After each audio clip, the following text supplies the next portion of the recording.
It's been in the works for the last many years, and with every government, you've seen them passing the buck on the issue of the Women's Reservation Bill.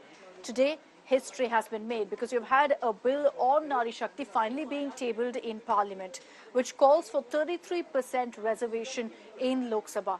1/3 of the seats will be reserved for women. There are a lot of questions about when this comes into effect, and we're going to talk about that. But in the meanwhile, let's take a look at this report to recap for you what the Prime Minister said when he spoke of Nari Shakti and the moment the bill was tabled, of how the opposition reacted. In a historic moment, the Indian Parliament has opened gateways for women power. Prime Minister Narendra Modi, in his first speech in the new Parliament building on Tuesday, announced the Union Cabinet has approved the Women's Reservation Bill, a proposal that has been hanging fire for decades. Calling it the Nari Shakti Vandan Bill, Prime Minister Modi highlighted how the previous governments had failed to bring a consensus and pass the bill. नारी शक्ति वंदन अधिनियम, इसके माध्यम से हमारा लोकतंत्र और मजबूत होगा।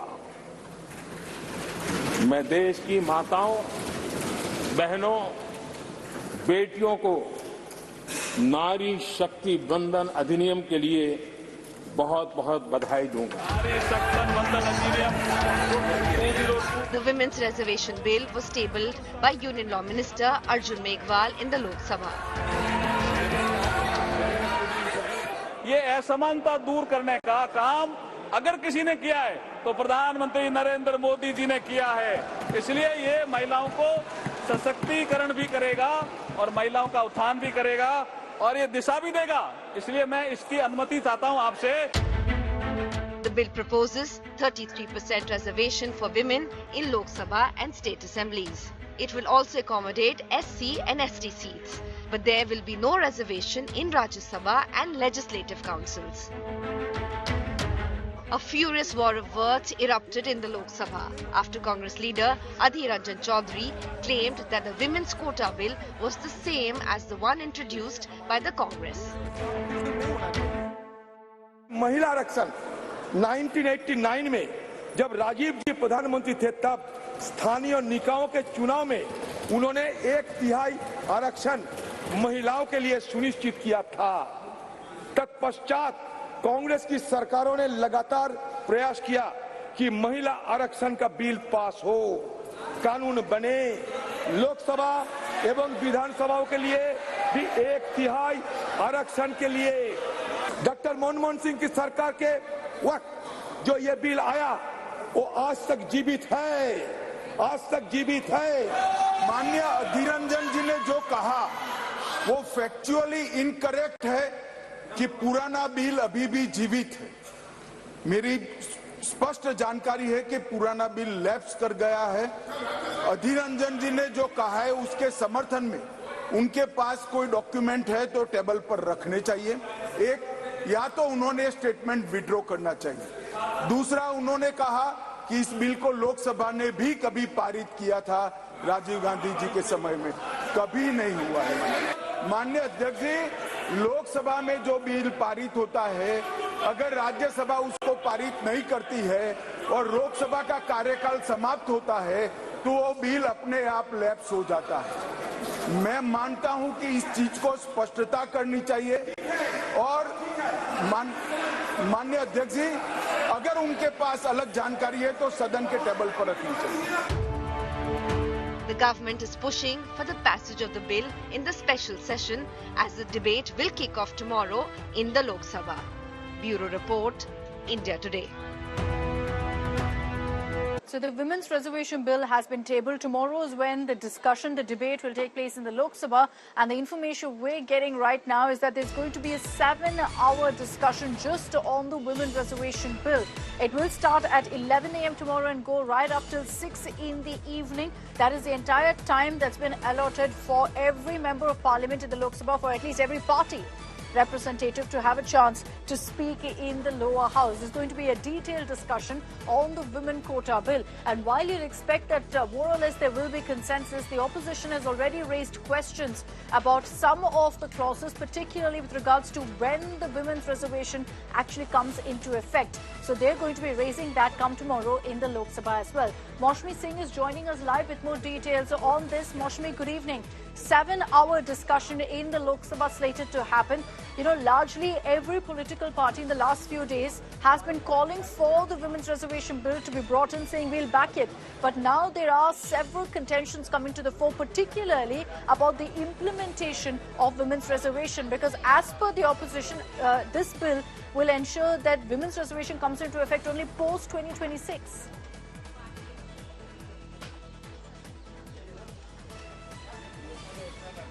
Right, a very good evening to you, Akshita, and all our viewers. As you rightly pointed out, there are the fine print, as they say, the devil lies in the details. The fine print of consensus as far as women reservation bill will be the key, because today we saw that there were many statements made from both sides, in support of the bill. But even as we talk, in the upper house, we saw how Mallikarjun Kharge did mention about the quota within quota and the rights of the OBC, the SC and ST women as far as this reservation bill is concerned.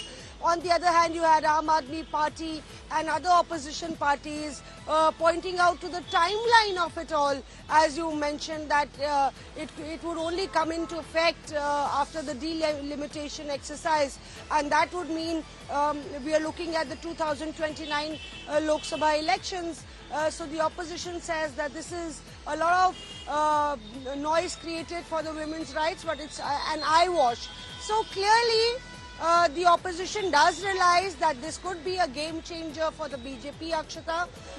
On the other hand, you have regional parties who are very vocal about their opposition to the bill in the previous time when it had come in 2010, namely the Samajwadi Party, the RJD and the JDU. We will have to wait and see what line they do take, even as they publicly are supporting the bill.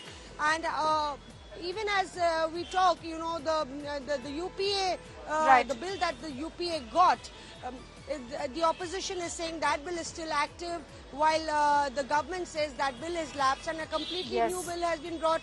So a lot of credit taking is also happening. That's true. So there are many issues on which, there's a political fight that's also broken out. Thanks, Maushmi, for getting us all of those details.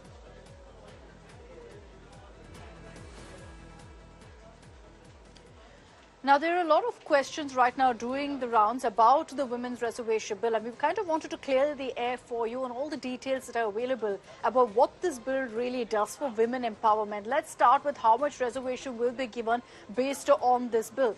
33%. Essentially, that's 1/3 of the House in Lok Sabha. 1/3 of your seats in Lok Sabha will be reserved for women if this bill is passed. What about state assemblies? Does this come into effect there too? The answer is yes. You will see the same kind of reservation. That's 33%, 1/3 of the House in state assemblies, but not in legislative councils. So does that mean in Rajya Sabha we will have reservation or no?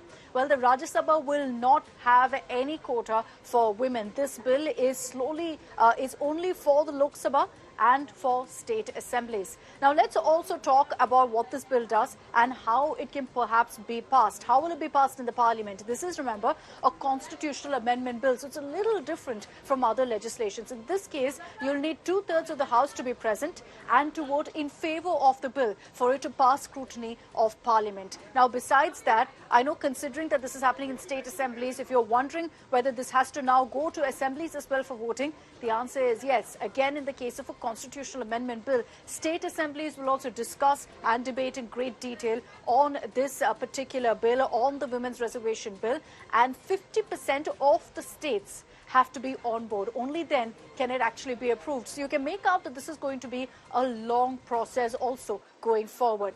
When will the bill come into effect? A lot of questions about this.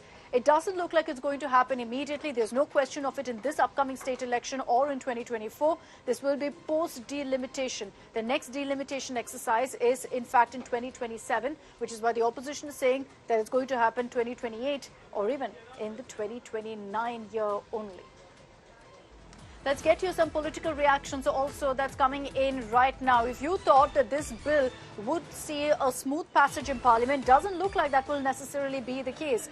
The Congress has raised the question of implementation. How long will it take for the bill to be implemented? They're pointing to a clause that refers to the delimitation exercise and saying that while the government is pushing forward with this bill right now, it's going to take at least a few years for it to actually be passed. Besides that, the Aam Aadmi Party has reacted to this bill, calling it nothing but a poll jumla. Atishi, AAP minister in Delhi, has referred to, in fact, the Women's Reservation Bill as a Mahila Bewakoof Banao Bill. Let's play out for you exactly what Atishi said and why she's objecting to the bill in its current form. Aam Aadmi Party supports women's reservation. Aam Aadmi Party supports women's reservation in the parliament, in assemblies across the country. But the bill that has been brought in is not for women's reservation. This is a Mahila Bewakoof Banao bill. This is not a Mahila Arakshan bill. Why? Because when you read the fine print of this bill, it becomes clear that this bill is not getting implemented anytime soon. It says that after this amendment is approved, then the first census will happen after that. Based on that census, delimitation will happen. And only based on that delimitation will the details of the reservation for women be worked out. If BJP is serious about it, if the Prime Minister is serious about it, why is it not getting implemented from 2024? Why do we need a census? जब आप एक कानून बना रहे हैं ताकि उसमें representation हो उन लोगों का जिनका रिप्रेजेंटेशन नहीं है, तो आप देख लीजिए कि अब तक 17 लोकसभा के चुनाव भारत में हुए हैं, उसमें से 8,992 एमपीज मुंतखब हुए हैं, जिसमें से मुसलमान सिर्फ 520 हैं, जो 50% का एक डेफिसिट है।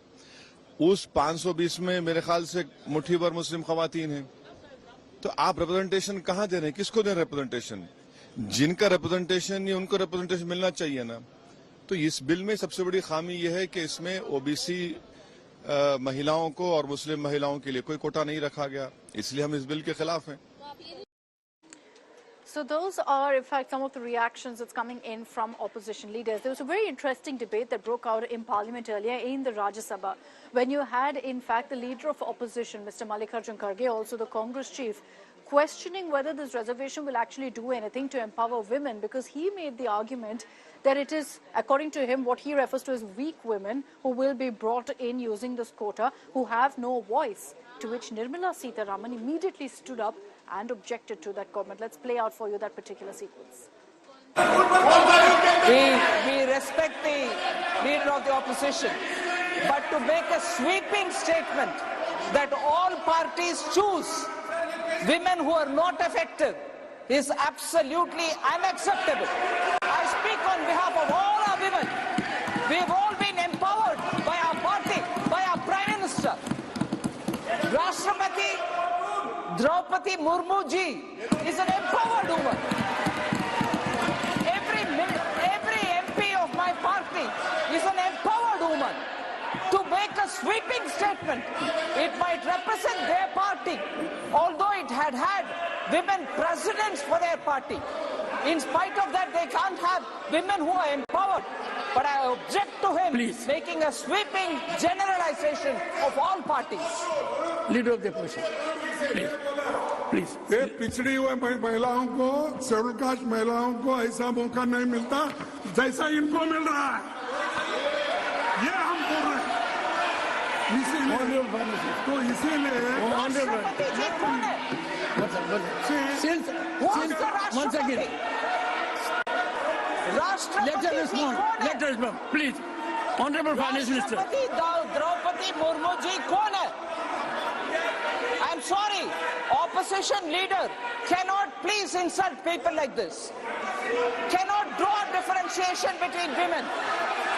Mahila ke bed mein. No way.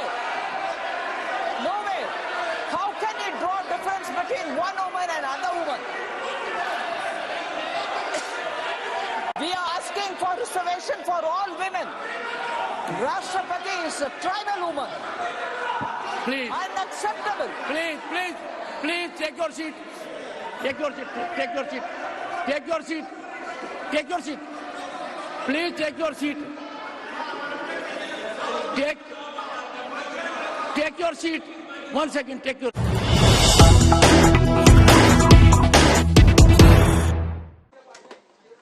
As the credit war rages on, Home Minister Amit Shah has also taken to social media to lash out at the Congress, saying that if the Grand Old Party was serious about women's reservation bill, then why didn't you make it a reality? Amit Shah, in a detailed post on social media, has hailed his government for the steps they've taken, but he's also, in fact, lashed out at the opposition, saying they're unable to digest the unwavering commitment of the Modi government to empower women.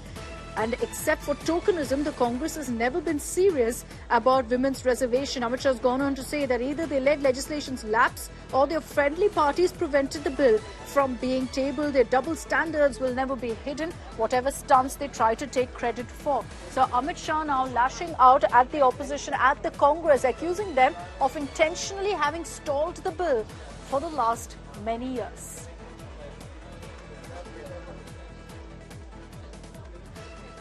Away from the politics, there was also a lot of celebration that broke out in the streets of the country as BJP workers gathered. You also had in Parliament many prominent women coming together to be a part of the historic moment of the Women's Reservation Bill being tabled. It is a historic day for the nation, for the women of the nation, and it was the first session of the new parliament, and the entire session was dedicated to women empowerment and upliftment of women. And I think it is such an honorable thing to happen to the entire, woman, humanity, I would say. And all credit to our Prime Minister, Shri Narendra Modi ji. He has done a lot since his started his role as the Prime Minister. We also see a lot of women in more active roles, like combat roles, like army or air force. We need reservation for women in careers like politics. Okay, and what do you think? I think it's a beautiful thing that Mr. Modi ji, our Prime Minister Shri Narendra Modi ji has done. It's a very progressive thought. Earlier, बहुत लोगों ने कोशिश की, बहुत संसाधन में, but वो हो नहीं पाया. और ये हमारी गवर्नमेंट ने प्रूव कर लिया. स्टार्टिंग से ही बहुत सारे हमारे स्कीम्स हैं, बेटी बचाओ बेटी पढ़ाओ, उनमें से एक है जो औरतों के लिए. मगर इससे रिजर्वेशन बिल से ये हो गया कि हम इक्वल पावर पे हो पाएंगे. और क्या होता है, काफ़ी बार लोगों को कोई तकलीफ होती है, वो महिला एक महिला की समझ सकती है. और हमेशा बोलते हैं ना, आप कुछ भी नया शुरू करते हैं तो घर की लक्ष्मी को बोलते हैं ना, वो घर हमेशा खुश रहता है जहाँ घर की लक्ष्मी खुश हो. तो मोदी जी ने वही किया है कि लक्ष्मी से शुरू किया है ये सांसद, तो बहुत आगे जाएगा हमारा Bharat. We witnessed a historic moment today as members of Parliament transitioned from the old Parliament to the new Parliament building, something that's been in the works for the last many months. And what was nice to see is that there wasn't much politics. Everyone came together, cutting across party lines to hail this moment. Let's take a look at some of the images that came in today. Members of Parliament made their way into the new building for the remainder of the special session. The MPs were led by Prime Minister Modi. They walked from the old building to the new one to mark the transition. A short walk, but a symbolic one. Prime Minister Modi was seen meeting with members of Parliament in the central hall of the old Parliament building for one last time. In a speech at the central hall, the Prime Minister looked to the future and urged his Parliament colleagues to work together to meet aspirations of India. Members of Parliament gathered for a joint photo session ahead of the special session in the new building. Prime Minister Modi, Vice President Jagdeep Dhankar, who is the Rajya Sabha Chair, Lok Sabha Speaker Om Birla, all parliamentarians were present for this joint photo session. And these pictures perhaps define India's democracy better than any other. Prime Minister Modi was seen having a light moment with members of the opposition, including Sonia Gandhi, Mallikarjun Kharge and Adhir Ranjan Chaudhary there. In the picture that's now going viral, the Prime Minister and Sonia can be seen smiling and beaming.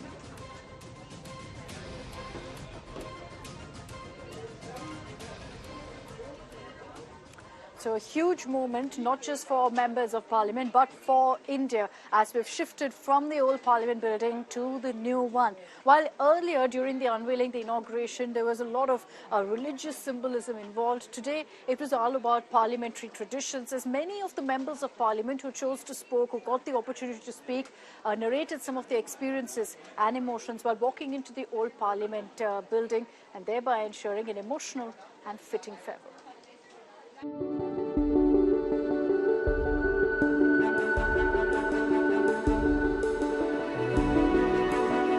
A new day, a special session, and a brand new parliament building as India rises.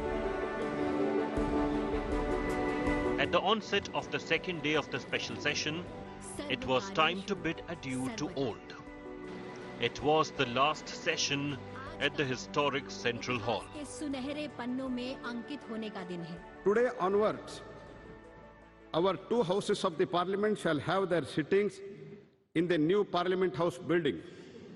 We all know that this Central Hall has witnessed transfer of power from Britain to Bharat. I am very happy and enthusiastic about the functions of the two houses of the Parliament. Henceforth, from the new building, which is the symbol of new and emerging Bharat, paving the way for the developed nation as envisaged by Prime Minister by 2047. As we bid adieu to the Parliament House and move to the new Parliament building today, I am overwhelmed with emotions and tinge of pathos. We would, of course, be continuing our parliamentary duties in the new Parliament building, but will miss the Parliament House. Members of the Rajya Sabha and the Lok Sabha gathered at the inner courtyard of the old Parliament House for a group photograph. Memories of Indian democracy captured in vibrant colors.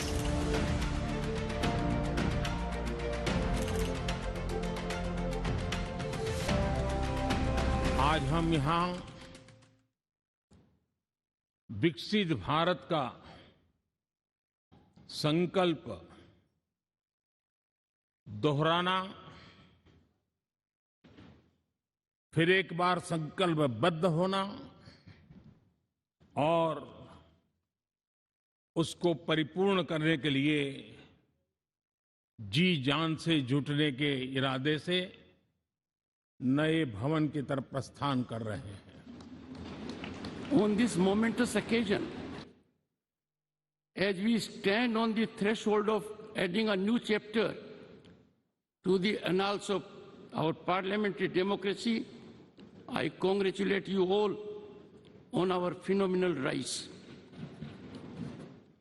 We all are indeed privileged to be witnessing this history in the making as we bid adieu to this magnificent parliament building which houses both the chambers of our parliament and this imposing central hall and move to the new one. खूबसूरत तस्वीर जिसका हम सभी बेसब्री से इंतजार कर रहे थे, अब वो पल आ चुका है.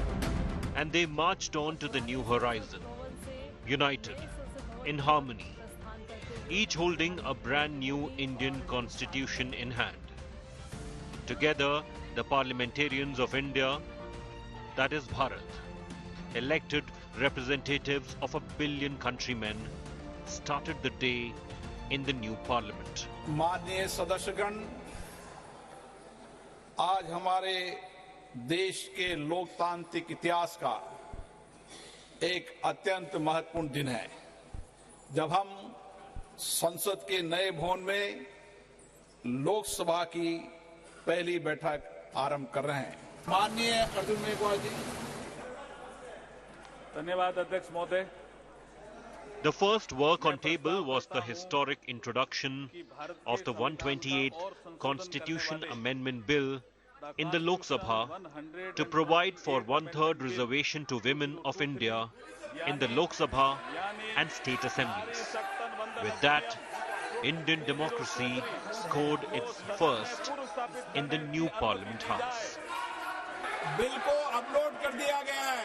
नई टेक्नोलॉजी है संसद की और नई टेक्नोलॉजी में आप इसमें देख लें बिल अपलोड कर दिया है। The other big story of the day, what's happening between India and Canada? Well, the assassination of a Khalistani terrorist months ago has led to now a showdown as Canadian Prime Minister Justin Trudeau officially claimed that the Indian government has a role and then expelled one of India's top diplomats from Canadian soil. India immediately retaliated in a matter of hours, going ahead and expelling one of Canada's top diplomats and putting out a statement saying we have no role whatsoever, referring to Trudeau's claims as completely absurd. The gloves are off.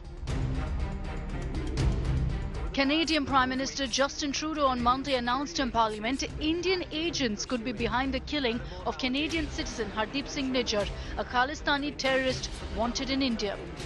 Over the past number of weeks, Canadian security agencies have been actively pursuing credible allegations of a potential link between agents of the government of India and the killing of a Canadian citizen, Hardeep Singh Nijjar.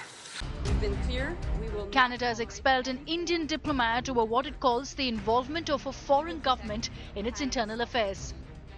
Within hours of Canada's provocation, New Delhi retaliated by expelling a senior Canadian diplomat.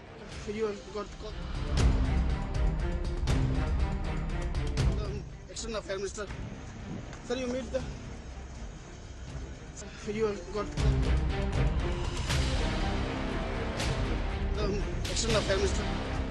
India has called Canada's accusations absurd and politically motivated to shift the focus from Khalistani terrorists and extremists who are being allowed a free run there. Phrase which came to my mind was actually a Hindi phrase, which was "Ulta chor kotwal ko dante."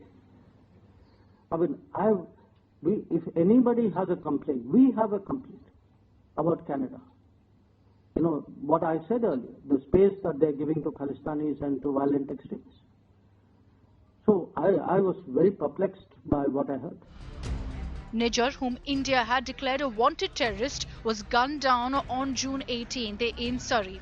The NIA had issued an arrest warrant for Nijjar, accusing him of carrying out terrorist attacks in India.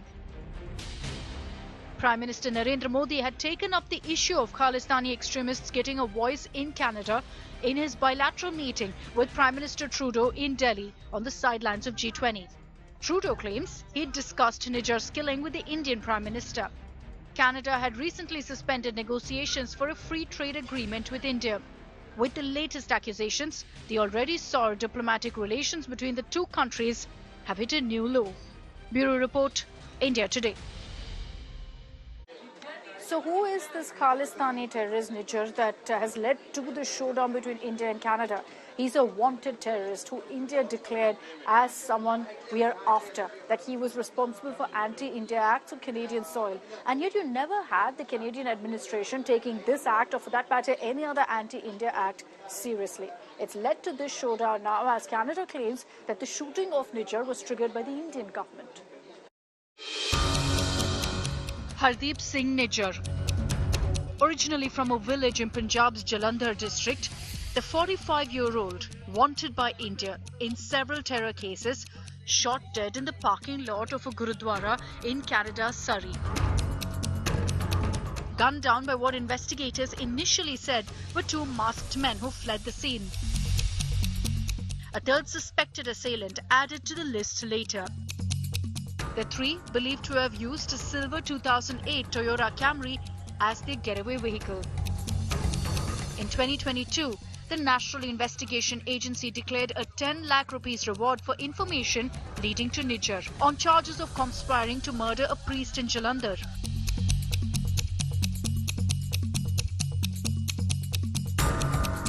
The NIA previously filed a charge sheet against him for terrorist acts against India in other cases.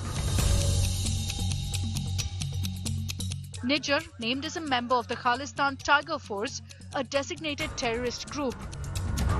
In 2016, he was linked to a 2007 bombing at a Punjab cinema that killed 6. Nijjar claimed to have moved to Canada in 1997, working as a plumber at a local Gurudwara. India has categorically rejected Canadian allegations of involvement in Nijjar's murder as absurd and politically motivated, saying that Canada had long provided shelter to Khalistani terrorists and extremists. Experts, however, believe non-state actors like Nijjar, crafted by Pakistan's rogue ISI, have been caught in their own web. It is the policy of Pakistan's ISI to eliminate, to send terrorists to different countries. They eliminate their own people, and these people who have been killed either in Pakistan or Canada, they had become liability for Pakistan, whether it is Hafiz Saeed or Sayyid Salahuddin.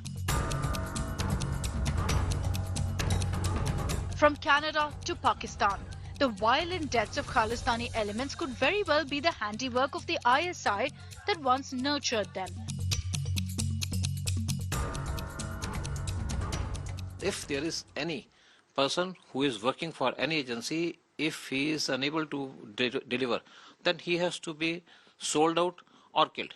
That is what Pakistan ISI is doing, because Pakistan had been spending a lot of money on terrorists and terrorist activities in India and elsewhere, but lately Pakistan is in a big problem, economic problem. Pakistan cannot afford them, so it is Pakistan who is killing them, or Pakistan ISI who is killing them, or in some cases there is inter-gang rivalry.